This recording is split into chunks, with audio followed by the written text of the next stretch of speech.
Great evening students. I hope you all are fine at your places.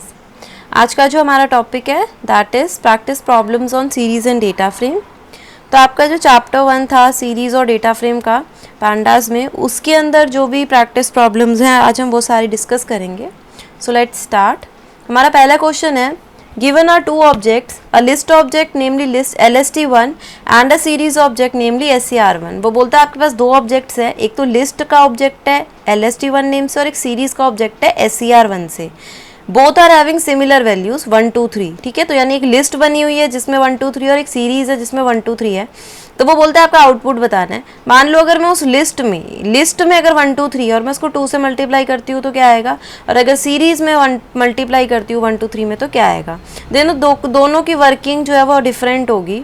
अगर आप किसी भी लिस्ट के डेटा को आप क्या करते हो, 2 से मल्टीप्लाई, किसी भी नंबर से मल्टीप्लाई करते हो, मल्टीप्लाई का सिंबल है ये, तो तब मल्टीप्लिकेशन जो है वो मल्टीप्लाई का ऑपरेटर की जगह रेप्लिकेशन ऑपरेटर आपका बन जाएगा। जैसे यहाँ पे क्या हो रहा है, 1 2 3 था ना, तो 1 2 3 का रिपीट हो रहा है 1 2 3, क्योंकि यहाँ पे 2 लिखा था। तो लिस्ट का जो भी डेटा था वो 2 टाइम्स रेप्लिकेट यानी रिपीट हो गया। तो लिस्ट के केस में वो रेप्लिकेशन ऑपरेटर की तरह वर्क करेगा। लेकिन अगर मैं सीरीज को मल्टीप्लाई करती हूँ 2 से, तो तब ये मल्टीप्लिकेशन ऑपरेटर की तरह वर्क करेगा। जैसे 1 2 3 था तो 1 2 2 2, 2 इंटू 2 4 एंड 3 टू द 6, तो सारे नंबर मल्टीप्लाई हो गए। और क्योंकि आपको पता है एक सीरीज में इंडेक्सिंग तो होती ही है, तो 0 1 2 उसके कॉरस्पॉन्डिंग इंडेक्स आ गए। ठीक है, तो ये बहुत इंपॉर्टेंट क्वेश्चन है, बोर्ड में आया हुआ है ये क्वेश्चन।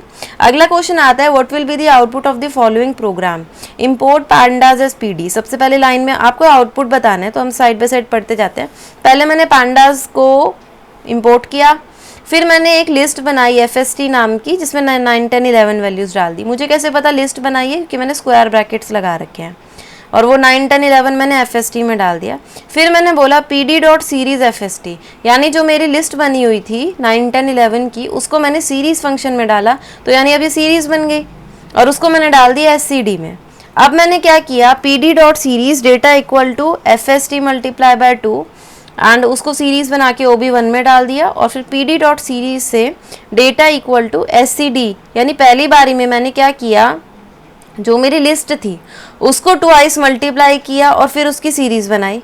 और दूसरे केस में जो मेरी लिस्ट थी उसको मैं सीरीज़ में कन्वर्ट कर चुकी थी। अब उस सीरीज़ को जिसमें 9 10 11 था मैंने 2 से मल्टीप्लाई करा और फिर मैंने उसको सीरीज़ में ही कन्वर्ट कर दिया, और फिर मैं प्रिंट करा रही हूँ OB1 को, और फिर मैं प्रिंट करा रही हूँ OB2 को। तो देखो OB1 के केस में क्या हुआ, जो मेरी लिस्ट है, मेरी लिस्ट क्या है FST जिसमें 9 10 11 था, मैं उसको 2 से मल्टीप्लाई कर रही हूँ और सिर्फ सीरीज बना रही हूँ। तो जब मैंने अपनी लिस्ट को, हमने ऊपर भी पढ़ लिया, अगर हम किसी नंबर से मल्टीप्लाई करते हैं तो उतनी बार वो क्या होती है, रेप्लिकेट होती है। तो 9 10 11 9 10 11, और ये इस ऑर्डर में क्यों आ रही है, क्योंकि हम इसको सीरीज में कन्वर्ट कर चुके हैं, तो यहाँ पे इसकी इंडेक्सिंग आनी स्टार्ट होगी। सेकेंड केस में मैंने क्या किया डियर, मैंने जिस लिस्ट को मैंने सीरीज में ऑलरेडी कन्वर्ट कर लिया था, अब मैं उस सीरीज को 2 से मल्टीप्लाई कर रही हूँ और फिर मैं उसको सीरीज में कन्वर्ट कर रही हूँ। तो अब सीरीज के केस में वो मल्टीप्लाई ऑपरेटर की तरह वर्क करता है। तो 9 का ट्वाइस 18, 10 का ट्वाइस 20 एंड 11 का ट्वाइस 22, और यहाँ पे 0 1 2 उसके वो आ गए, इंडेक्सिंग आ गई। ठीक है, अगला क्वेश्चन आता है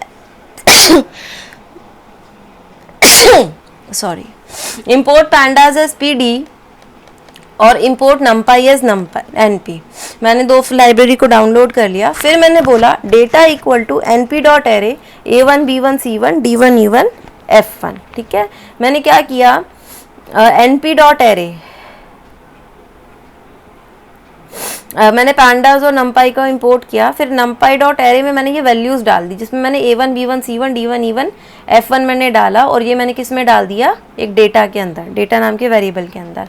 फिर मैंने बोला PD.series डेटा, कि ये जो मेरा एरे बना हुआ है जिसमें ये वाली वैल्यूज़ हैं, ये NP.array से ये एरे बन गया होगा ना इन वैल्यूज़ से, और वो एरे डेटा में चला गया। अब मैंने बोला कि उस डेटा को, क्योंकि मैंने PD.series लिखा है, अब डेटा जो कि एक एरे था वो किस टाइप का हो जाए, सीरीज टाइप का हो जाए, और वो S में चला जाए। फिर मैंने बोला प्रिंट में डबल कोट्स में आई, तो डबल कोट्स में आई है तो एस सच प्रिंट हो गया। फिर मैंने बोला S क्या था, मेरी सीरीज था, स्पेस है रेशियो 3। जब आप ऐसे लिखते हो तो इसका मतलब होता है स्टार्टिंग वैल्यू, ठीक है, और 3 तक नहीं है, मतलब एक उससे कम जाना है आपको। तो 0 1 2, तो 0th नंबर पे ये है अगर आप इसकी इंडेक्सिंग देखो तो अगर इसको सीरीज़ में देख ले तो इसकी इंडेक्सिंग में 0 1 2 3 4 5 ऐसे रहा होगा। तो इसका मतलब है जब मैंने सीरीज़ में ये स्लाइसिंग ऑपरेशन यूज़ किया तो इसका मीनिंग क्या हो गया कि 0 से लेकर 3 तक नहीं, 3 से एक कम। तो 0 में A1, 1 में B1 एंड 2 में C1 आ गया आपका। फिर मैंने प्रिंट किया 2 को और मैंने लिखा -3 से आगे तक। अब आपको पता है पाइथन में नेगेटिव इंडेक्सिंग होती है, तो -1 -2 -3। -3 पे कौन आ रहा है, D1, और वहाँ से मैंने लिखा लास्ट तक, कुछ नहीं लिखा तो मतलब लास्ट तक, तो यानी D1 E1 F1, D1 E1 F1 के कॉरस्पॉन्डिंग जो आपके इंडेक्सेस थे वो आ गए 0 1 2 3 था ना इसका पॉजिटिव इंडेक्स D का, तो 3 4 5 आपके पॉजिटिव इंडेक्सिंग आ गई। ठीक है, उसके बाद आपका नेक्स्ट क्वेश्चन आता है, given a data frame namely data as shown in the adjacent figure,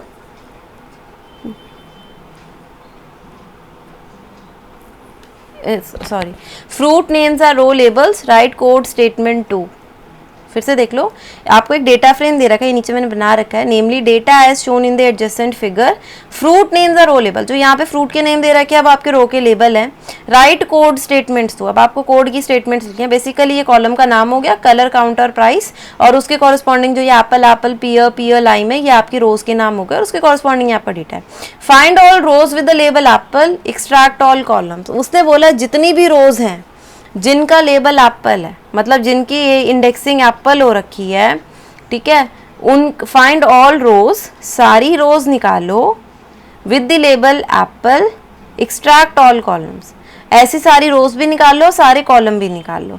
तो उस केस में देखो, जब आपको रोज और कॉलम्स चाहिए होते हैं, एक बड़ा सा आपको डेटा फ्रेम दे रखा है, 2D डेटा फ्रेम दे रखा है, और मैं कुछ कंडीशंस लगाना चाहती हूँ कि मेरे पास कुछ रोज कॉलम्स आए। अब ये जरूरी नहीं है कि सारी रो सारे कॉलम भी आ सकते हैं, कुछ पर्टिकुलर रोज और सारे कॉलम आ सकते हैं, कुछ पर्टिकुलर कॉलम और सारी रोज आ सकती हैं, एंड कुछ पर्टिकुलर रोज एंड कुछ पर्टिकुलर कॉलम्स भी आपके आ सकते हैं। ठीक है, मतलब आप सिर्फ एक ये ग्रीन लेटर आप लाइम के कॉरस्पॉन्डिंग कलर यानी ये वैल्यू भी निकाल सकते हो, एप्पल के कॉरस्पॉन्डिंग सारे कॉलम या एप्पल के कॉरस्पॉन्डिंग सिर्फ कलर भी निकाल सकते हो। ठीक है, इस ढंग से हम ऑपरेशन अप्लाई कर सकते हैं। तो इसके लिए अगर आपको ऐसे करना है तो जो आप फंक्शन यूज करते हो वो होता है आपका LOC। ठीक है, तो उसने जब आपको ये बोला find all rows with the label apple, ठीक है, एक्सट्रैक्ट ऑल कॉलम्स, और सारे कॉलम निकालो, तो आपको करना क्या है, LOC फंक्शन का आप यूज कर सकते हो, और iLog का।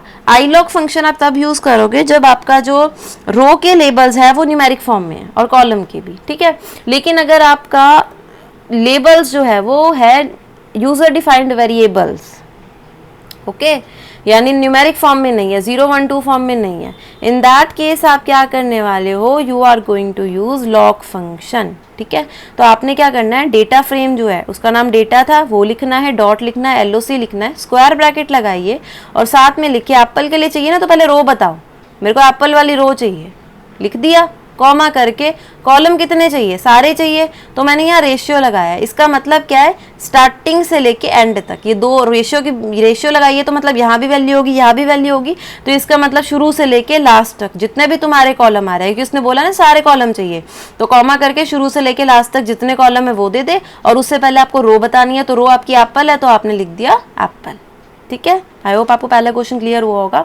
उसके बाद उसने बोला list fruits with count more than 25 से ज़्यादा जिसका भी काउंट है तो वो फ्रूट्स मुझे बता दो। तो देखो ऐसे केस में आप क्या कर रहे हो, बेसिकली फिल्टर ऑपरेशन कर रहे हो। तो आप क्या करेंगे, आपने बोला, तो फिल्टर ऑपरेशन में आपको 2 बार जो है डेटा फ्रेम का नाम लिखना पड़ता है। आपने सबसे पहले लिखा भाई डेटा, ये जो मेरा डेटा फ्रेम है उसका जो कॉलम है, कॉलम का नाम क्या है, काउंट, तो कॉलम के नाम के लिए ब्रैकेट लिखते हो, तो आपने लिखा भाई डेटा जिसका नाम है काउंट, अगर वो 25 से बड़ा है। ठीक है, अगर आप इतना लिखते हो तो उसको ना वो फिल्टरिंग नहीं करता है, वो आपका बुलियन एक्सप्रेशन की तरह मान लेता है, जिसमें क्या होगा, आपको ट्रू फॉल्स की फॉर्म में आंसर मिलेगा। अब क्योंकि आप आंसर दूसरे तरीके से चाहते हो, वैल्यूज़ की फॉर्म में चाहते हो, तो उसको कन्वर्ट करने के लिए हमें फिर से एक स्क्वायर ब्रैकेट लगाना पड़ता है और उसके बाद उस डेटा फ्रेम का दोबारा से नेम लिखना पड़ता है। तो यहाँ वो देखेगा भाई इस डेटा फ्रेम का जो ये कॉलम है, कौन सा कॉलम है, काउंट। ठीक है, डेटा का जो काउंट है आपका, अगर वो 25 से बड़ा है, ठीक है, तो वो मुझे बता दो। बस जिसका भी काउंट बड़ा होगा 25 से वो आपके पास आ जाएंगे। उसके बाद आता है आपका third question, sorry, list second third and fourth rows. उसने आपको बोल दिया कि भाई मुझे सेकंड भी चाहिए, थर्ड भी चाहिए एंड फोर्थ रोज चाहिए आपको, ठीक है। तो अब second third and fourth row चाहिए आपको। कॉलम का उसने कुछ नहीं बताया, तो मैंने आपको सिखा रहा है कि यहाँ पे आप रो बताते हो और यहाँ पे आप कॉलम बताते हो, ठीक है। तो कॉलम आपको सारे चाहिए, तो आपने क्या किया, रेशियो का सिंबल ला दिया, ठीक है। और क्योंकि आपको अब ये second third and fourth row चाहिए थी ना, तो उसके लिए हम क्या करेंगे,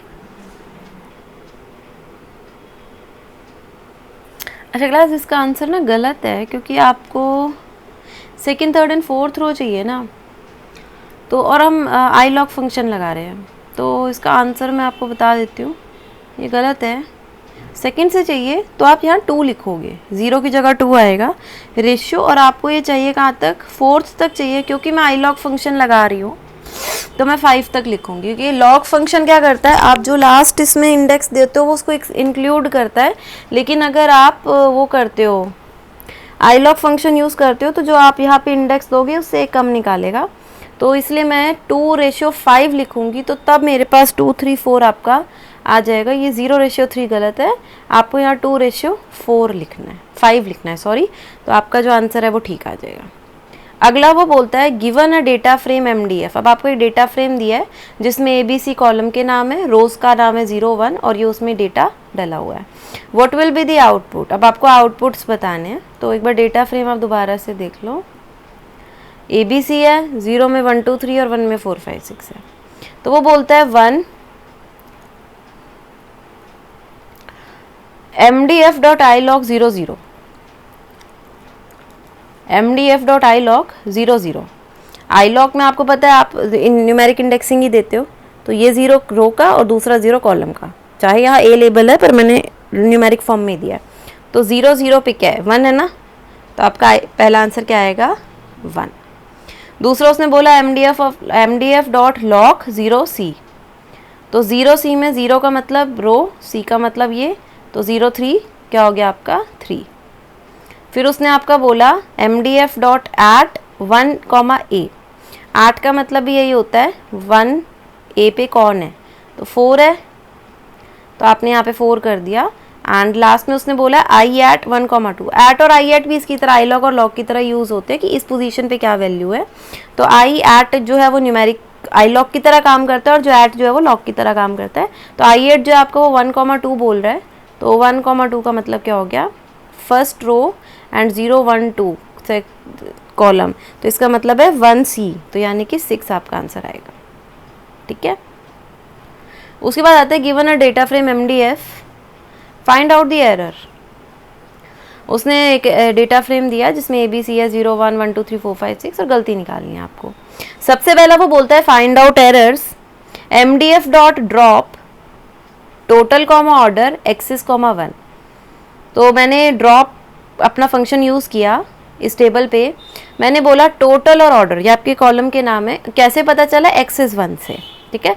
एक्सिस अगर मैं स्पेसिफाई नहीं करती हूँ तो बाय डिफ़ॉल्ट आपका रो होता है, तो मैंने यहाँ जब एक्सिस इक्वल टू 1 लिखा तो इसका मतलब है कि एक्सिस कॉलम के नाम है, टोटल और ऑर्डर, और इनको ड्रॉप कर दो।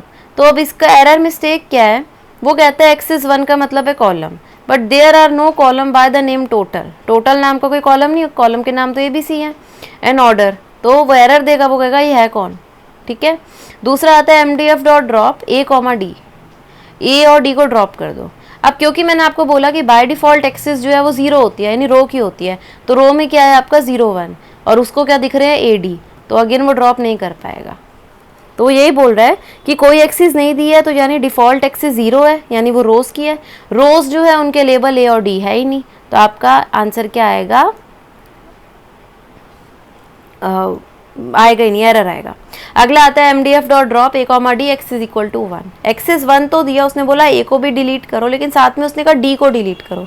अब D तो नहीं पता ना, तो अगेन आपका एरर आ जाएगा। एक्सिस 1 आपका कॉलम है, कोई कॉलम नहीं है नेम D से, तो इसलिए आपका एरर आ रहा है। अगला वो बोलता है write a small Python code to drop a row from data frame labelled as 0। वो क्या बोल रहा है, आपको एक पाइथन का कोड लिखना है जिसके अंदर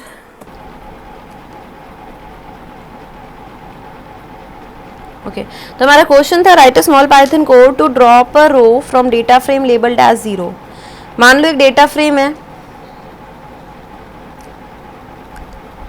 उसमें 0 की लेबलिंग हो रखी है। To drop a row from data frame labelled as 0, row की जो लेबलिंग है वो 0 है, तो उसको निकालना है। तो आपको कुछ नहीं लिखना, df डेटा फ्रेम का नाम था डॉट ड्रॉप, और जो उस रो का लेबल है वो डाल दो, बस उसको df में डाल दो और फिर उसको प्रिंट करा दो। तो आपका क्या होगा, रो जो है वो डिलीट हो जाएगी, क्योंकि मैंने किया क्या, मैंने वो डेटा फ्रेम लिया, उसमें से ड्रॉप मतलब हटाना, मैंने किसको हटा दिया, 0 को, और जो भी ये चेंजेस आए वो मैंने दोबारा से उसी डेटा फ्रेम के अंदर डाल दिए, उसी में डाल दिए ना। तो अब इस डेटा फ्रेम के अंदर क्या है, जब वो हट गया 0 तो वो इसके अंदर दोबारा से आ गया, और फिर मैंने उसी को प्रिंट करा दिया, इसलिए आपको वो 0 नहीं दिखेगा। अगला आता है explain what the following statements are doing. DF is the name of a data frame, ठीक है, कर क्या रही हैं, जैसे मैंने लिखा DF dot iloc dash ratio 5 comma, तो ये करेगा क्या, it will display first 5 rows of data frame. क्या करेगा, मैंने लिखा आई लॉग फंक्शन स्टार्टिंग से लेके 5 तक है। आई लॉग में आपको पता है लास्ट वाले को कंसीडर नहीं करते, 0 से स्टार्टिंग करते हैं, तो 0 1 2 3 4, अगर आप 0 1 2 3 4 की काउंटिंग करो तो 5 बनेगी ना। तो इसका मतलब वो क्या कह रहा है, आपकी जो फर्स्ट 5 रोज है वो आपकी डेटा फ्रेम की आ रही हैं। अगर मैंने फिर लिखा df dot iloc 1 ratio 5, तो ये क्या करेगा, it will display second which has index 1 to the 5th rows of the data frame df। ये क्या करेगा, देखो 1 से 5 तक है, तो 1 2 3 4, तो ये आपका basically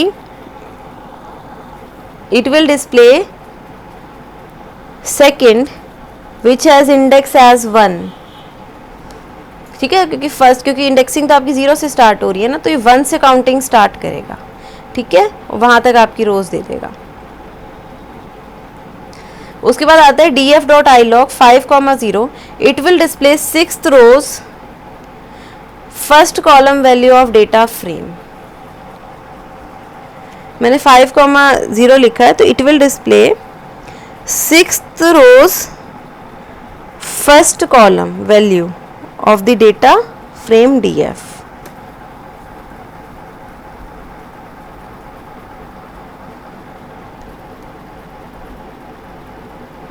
Okay, let's come to question number 9th. Trying to extract the first 10 rows of data frame x, Nia has given code as x dot log 0 ratio 10, but it is returning 11 rows. Suggest the solution. उसने बोला उसको 10 रोज चाहिए थी, लेकिन जब वो ये code run करती है तो उसको 11 रोज मिल रही है। उसको 11 इसलिए मिल रही है क्योंकि जो मैंने बोला आई लॉग फंक्शन है वो लास्ट वाले को कंसिडर नहीं करता, लेकिन जो आपका लॉग फंक्शन होता है वो लास्ट वाले को कंसिडर करता है। तो 0 से 10 कितनी होंगी, 11 ही होंगी। तो अगर उसको लॉग फंक्शन यूज़ करना है तो वो यहाँ 9 लिख ले, नहीं तो वो इसको आई लॉग फंक्शन करके 0 से 10 लिख दे, ठीक है, तो फिर वो 10 कंसिडर ही नहीं होगा, वो 9 तक ही कैलकुलेट करेगा। What will the following code do, जैसे मैंने कोड बनाया उसको देखते हैं हम। मैंने लिखा pd डॉट डेटा फ्रेम, एक डेटा फ्रेम बना रहे हैं डिक्शनरी से। डिक्शनरी कैसे पता चली, क्योंकि यहाँ पे हमारे पास ये वाले ब्रैकेट है।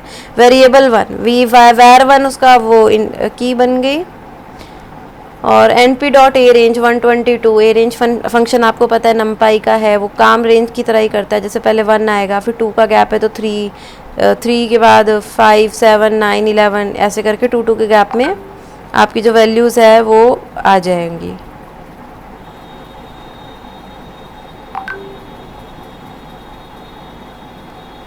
ठीक है, तो उसके बाद आपका क्या होगा, variable 1 np dot A range, ये आपकी वैल्यूज़ बन जाएंगी कॉरस्पॉन्डिंग टू दिस की वैल्यू। इंडेक्स फिर उसने क्या दे रखा है, ये डेटा बन गया आपका, और ये इंडेक्स इसमें आपने क्या क्या डाल रखा है, 9 8 7 6 10 1 2 3 4 5। अब उसने क्या बोला,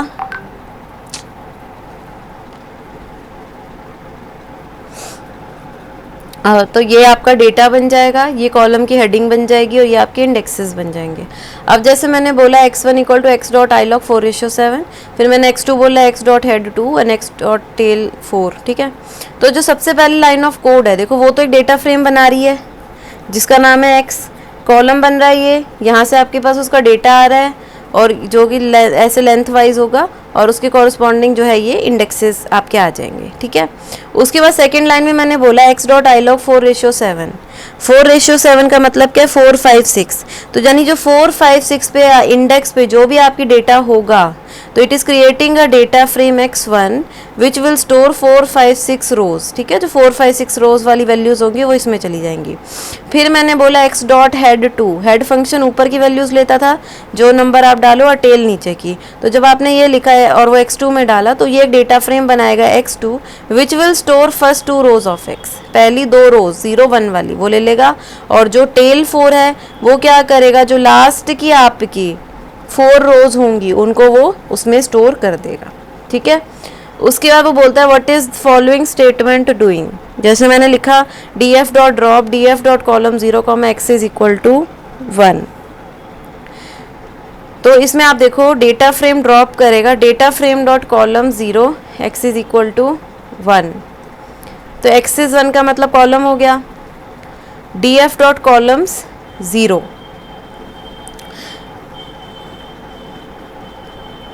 0th कॉलम का मतलब पहला कॉलम इंडेक्स मिल गया ना, कॉलम मैं बोल रही हूँ कि कॉलम रिमूव कर दो, कौन से वाला 0 रिमूव कर दो, तो वो यही कर रहा है। x इज 1 मीन कॉलम की, कॉलम की बात हो रही है। तो गिवन स्टेट, अब कॉलम कौन सा रिमूव करना है वो हम यहाँ से बता रहे हैं। It will remove the first column because of df dot column 0। मैं उसको बता रही हूँ कि भाई मुझे कॉलम्स हटाना है, कौन से वाला 0th नंबर का कॉलम। ये डेटा फ्रेम का नाम था, कॉलम आप बोल, कॉलम्स कीवर्ड है कि कॉलम उतारना है, और कौन से वाला नंबर का 0, और x इज इक्वल टू 1 के हम कॉलम पे काम कर रहे हैं, और क्योंकि ये ड्रॉप फंक्शन से हटेगा तो df डॉट ड्रॉप, ठीक है।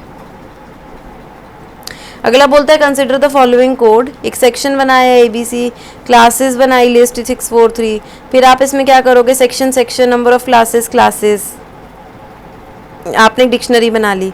फिर आपने बोला pd dot data frame DC index equal to true false true, print आपने प्रिंट करा दिया class df dot loc true.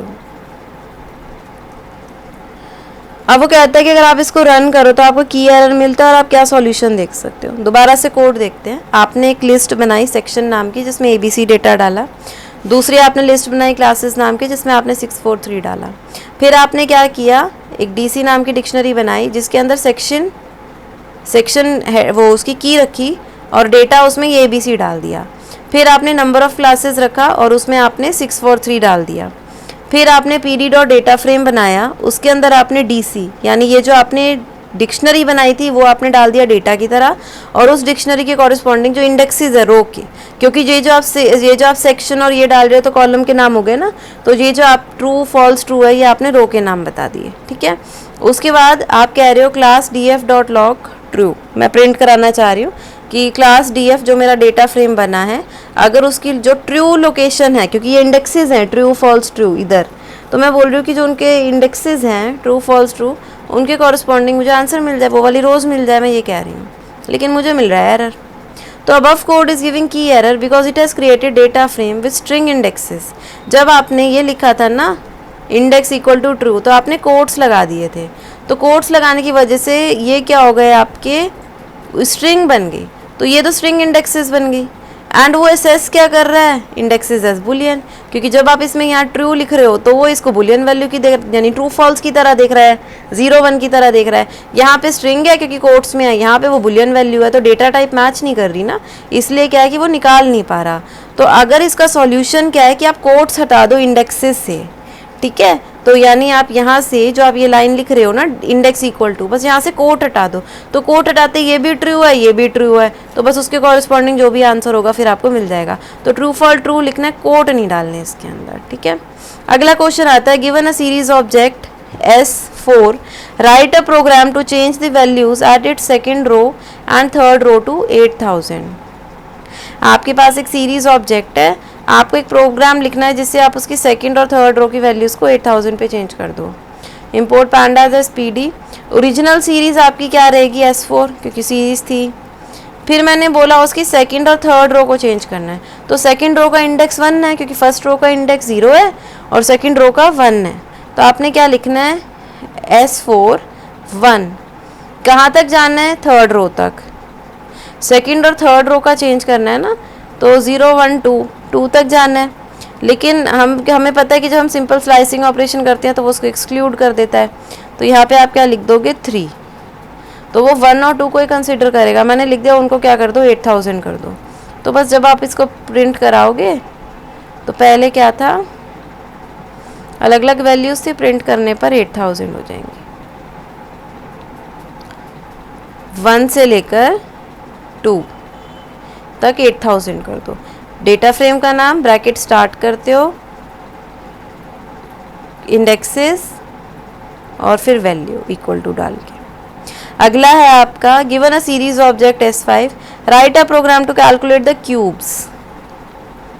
Import pandas as PD series object S5। आपने सबसे पहले उसको वो कर दिया, प्रिंट करा दिया। अब आपको इसके क्यूब निकालने हैं। तो क्यूब में आपको पता है एक्सपोनेंशियल ऑपरेटर सिखा रहा है डबल स्टार का, तो बस उस सीरीज ऑब्जेक्ट को 3 से मल्टीप्लाई कर दो 2 बार। Exponential operator double multiplication 3। Write a program to display number of rows and number of columns in data frame DF। Import pandas as PD। उसने बोला है कि कोई भी डेटा फ्रेम है, अगर उसकी कितनी रोज और कितने कॉलम है, अगर मुझे वो पता करने दो तो आपके पास एक शेप नाम का फंक्शन होता है, तो आपको प्रिंट कराना है नंबर ऑफ रोज। बस डेटा फ्रेम का नाम लिखो डॉट शेप।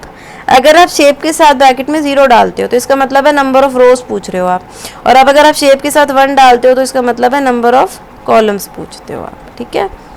उसके बाद आता है given a data frame DF, ये है एज, नेम, वेट 0, 1, 2 और ये वैल्यूज़ है। तो आपको वैप मतलब होता है write a program to display only the weight of first and third row. First row and third row, ये हो गई फर्स्ट ये थर्ड ये, तो इन दो का सिर्फ आपको वेट चाहिए। तो इम्पोर्ट पांडाज एज PD। हम iLock फंक्शन का यूज़ कर रहे हैं मान लो, क्योंकि मैंने आपको बोला था इस कामों के लिए iLock या लॉक यूज़ हो सकता है। अब क्योंकि यहाँ पे आपका 0th इंडेक्सिंग है तो आपको iLock ही यूज़ करना पड़ेगा, क्योंकि न्यूमेरिक इंडेक्सिंग चल रही है, लेबल बेस तो चल नहीं रही कि हम लॉक ले लें। तो मैंने df.iLock लिखा, सबसे पे आप इसका ब्रैकेट लगा दिया। अब आपको रो और कॉलम बताने हैं, तो रो बताए तो आपको 0 और 2 चाहिए, क्योंकि आपको फर्स्ट और थर्ड रो बतानी है। तो फर्स्ट रो 0th इंडेक्स पे और थर्ड रो आपकी सेकंड पे, तो 0 और 2 कॉमा। और जो आपका कॉलम है वो कौन सा है, वेट। तो देखो 0, 1, 2, तो ये आपका कॉलम हो गया 2, तो आपने यहाँ 2 लिख दिया। तो आपके इससे क्या होगा, जो 0th कॉलम का वेट है 42 और थर्ड कॉलम का वेट है 66, तो 42 और 66 आपको क्या मिल जाएगा, आंसर में मिल जाएगा। तो क्लास आज इतने क्वेश्चंस डिस्कस करने थे। आई होप आपको ये क्वेश्चंस समझ में आए होंगे। तो थैंक यू।